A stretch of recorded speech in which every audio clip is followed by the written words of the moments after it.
The associate editor of The Spectator and author of The Madness of Crowds, Douglas Murray, joins me now. Douglas, great talk, big day. Has Putin been enabled somehow by weak leadership in the White House? I wouldn't say just the White House. Putin has chosen his moment very well. He's been amassing forces on the borders of the Ukraine for a year now. This started last March. He started to get as many as 90,000 troops on the borders. So none of this is new. He's been waiting and watching. Last summer, of course, he watched as America withdrew from Afghanistan, handed the country back over to the Taliban, leaving huge amounts of kit.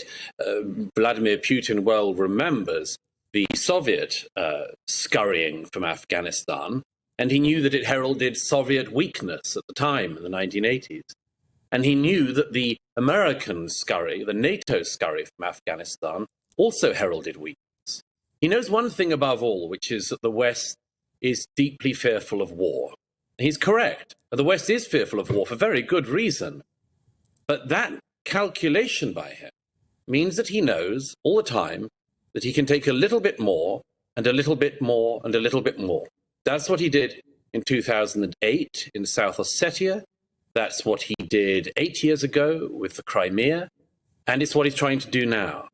But there's no doubt about it, I think, that the basic vacuum at the top of the West, in the White House, the position of the president, the position of the vice president, is a seriously encouraging factor for Vladimir Putin.